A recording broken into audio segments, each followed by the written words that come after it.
നാളെ പരലോകത്തെ മീസാനിൽ നന്മകൾ ഇങ്ങനെ കനം കൂടുമ്പോ മാതാപിതാക്കൾ പറയും, അല്ലാ ഇതിന് മാത്രം പുണ്യങ്ങളൊന്നും ഞങ്ങൾ ചെയ്തിട്ടില്ലല്ലോ അല്ലാ.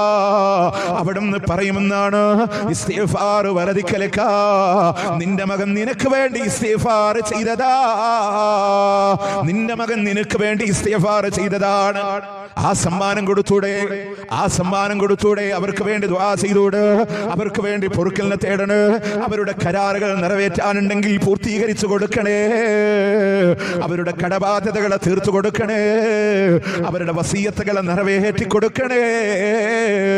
അതുപോലെ തന്നെ വസിലത്തുർ റഹിമില്ലതി ലം തൂസൽ ഇല്ലാ ബിഹിമാ, അവരെ കൊണ്ടില്ലാതെ ചേർക്കപ്പെടാൻ കഴിയാത്ത ബന്ധങ്ങളില്ലയോ? ഉമ്മാന്റെ ബന്ധുക്കളുണ്ട്, വാപ്പാന്റെ ബന്ധുക്കളുണ്ട്, ആ കുടുംബ ബന്ധങ്ങളെ നിങ്ങൾ ചേർത്ത് വെക്കണേ. വൈക്റാമു സ്വദീഖിഹിമാ, അവരുടെ സ്വദീഖുകളെ കൂട്ടുകാരെ നിങ്ങൾ ആദരിക്കണേ, അവരുടെ കൂട്ടുകാരെ നിങ്ങൾ ആദരിക്കണേ.